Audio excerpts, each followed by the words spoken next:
Pembangunan gereja di kawasan Citraland, Surabaya Barat ini mendapatkan penolakan. Bahkan terdapat 3 spanduk penolakan di sekitar lokasi proyek.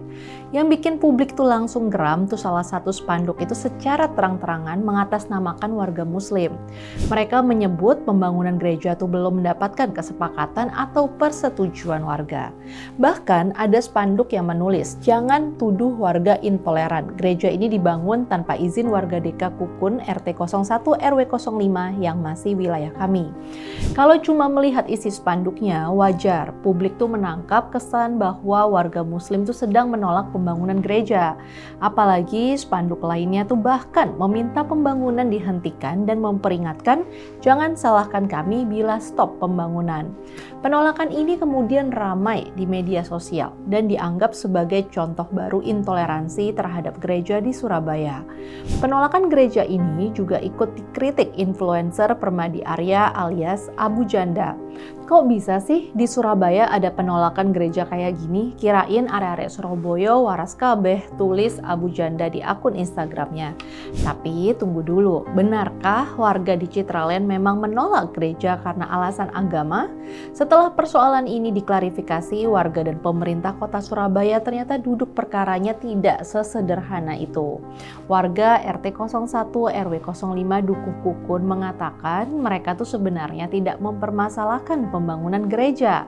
Yang mereka persoalkan adalah proses koordinasi dan administrasinya. Seorang warga bahkan menjelaskan lokasi pembangunan tuh berada di RT 01, tapi proses perizinan yang dipersoalkan justru dilakukan melalui RT 07. Kenapa kok perizinannya di RT 07 sementara ini wilayahnya kan wilayah RT 01 katanya. Wali Kota Surabaya Eri Cahyadi juga meminta persoalan itu tidak langsung digiring sebagai penolakan rumah ibadah. Jadi jangan ditolak, oh bangun masjid ditolak, bangun gereja ditolak, bukan, ujarnya.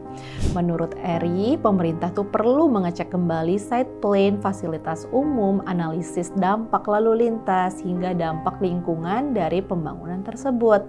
Kepala Bakes Bangpol Surabaya Tunjung Iswandaru kemudian menjelaskan persoalan utamanya itu adalah miskomunikasi.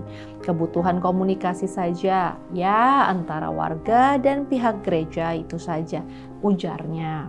Setelah warga dan pihak gereja berdialog, persoalan tersebut akhirnya dinyatakan selesai. Spanduk yang sebelumnya terpasang juga dicabut sendiri oleh warga pada 15 Agustus lalu. Sudah clear, alhamdulillah clear semua, spanduk dicabut oleh warga sendiri, kata Tunjung. Nah, justru disinilah yang menurut kami di Gerakan PIS itu perlu dikritisi. Kalau memang ada persoalan koordinasi atau administrasi, warga tuh tentu punya hak untuk mempertanyakannya. Tapi sebelum sampai pada pemasangan spanduk dan ancaman menghentikan pembangunan tuh harusnya persoalan itu diklarifikasi dahulu dengan pihak gereja. Karena pada akhirnya pemerintah sendiri menyebut persoalan itu sebagai miskomunikasi antara warga dan pihak gereja. Jadi persoalannya itu bukan sesederhana pihak gereja sengaja mengabaikan warga atau menolak berkoordinasi. Kalau begitu, kenapa harus langsung muncul ancaman untuk menghentikan pembangunan? Apalagi keberatan tersebut disampaikan dengan mengatasnamakan seluruh muslim warga di wilayah tersebut. Menurut kami, ini tuh cara menyampaikan keberatan yang justru berpotensi memperkeruh keadaan dan membuat persoalan administratif terlihat seperti konflik antar agama. Kalau ada yang dirasa belum beres, dahulukan tabayun. Tanyakan dulu ke pihak terkait, duduk bersama dan cari tahu apa yang sebenarnya yang terjadi. Jangan langsung menuduh, memasang spanduk penolakan atau mengintimidasi pihak lain hanya karena ada prosedur yang dianggap belum sesuai. Dan yang paling penting, jangan membawa-bawa identitas agama seolah-olah umat muslim secara keseluruhan itu sedang menolak pembangunan gereja.